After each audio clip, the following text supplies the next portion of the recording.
vertical urbanization, how skyscrapers and mixed-use developments will redefine future living.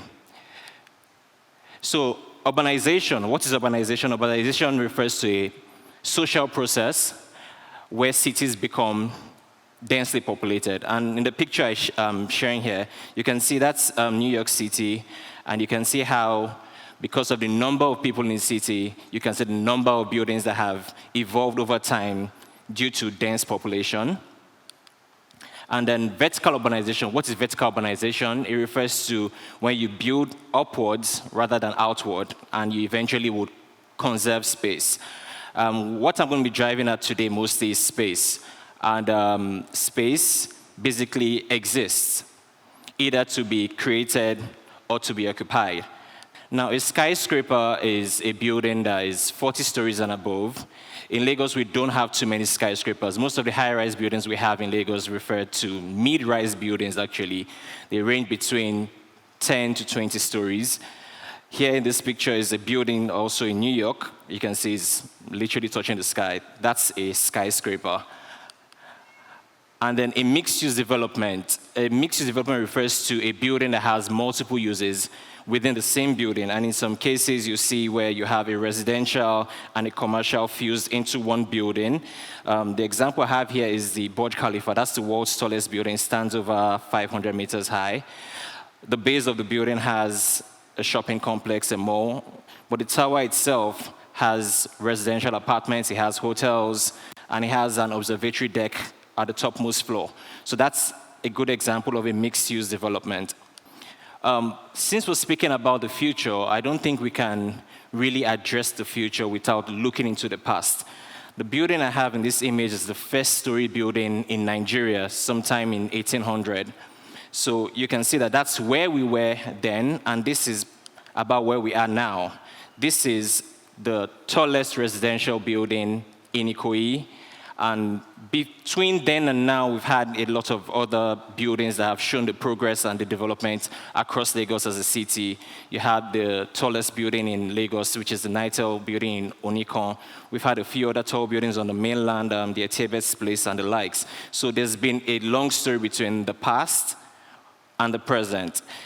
Now, the future, according to my crystal ball, is we're going to have a lot of communal living. And I was very happy when my co-speaker, Dr. Rushewe, mentioned Africans and communal living. Communal living has been a thing that has been for Nigerians or Africans as a whole.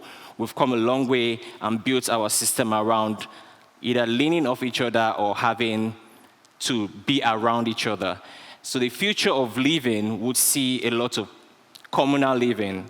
And to buttress my point of building upwards rather than outward, when you're building upwards, we're going to have to come together and we're going to have to create more space. By creating space, we'll have more landscaping, we'll have more views to see. We'll also have situations where, because people are now working remotely, people tend to work even when they're on vacations. So people would no more want to really own houses that they live in. You will see situations where people will come together, own a property, but live almost like a nomadic lifestyle. Wherever they are, they call it home. Get an Airbnb, get a short let, just live on your own terms, at your own time, and you get work done. So that's where the future is going to take us in living. Right, I had mentioned earlier that space exists to be created or to be occupied. I'm going to make my point on this slide. We can see a parcel of land having about 36 units. It's like a cluster. With this, there's barely any landscape, barely any room for parking or anything. That's because in the past, we've seen ourselves occupy more space and create less space. And what that's done in the city of Lagos is we just see ourselves moving away from the center, which is basically like 20 years ago, we had a situation where Lekki wasn't what Lekki is today. A friend of mine made a joke to me yesterday, and he said, one of the few times he was coming around the Lekki axis, someone told him, "Can you just drop me off at my house? It's just somewhere after Aja." And he was like, "Sure." And then after Aja became somewhere around Lakapan Tropicana, because we have not conserved our space. We've been building outward rather than upward, and we just keep extending. But if we're to adopt what the future is telling us, which is to create more and occupy less, this same parcel of land with building up only just a quarter of the same space that the 36 units occupied, we are building, or rather accommodating 36 apartments, which means you can see accommodate the same set of people, but instead of building outward, we're building upwards. And what you can see there is we can possibly have more than one tower, but we have created more space for better living.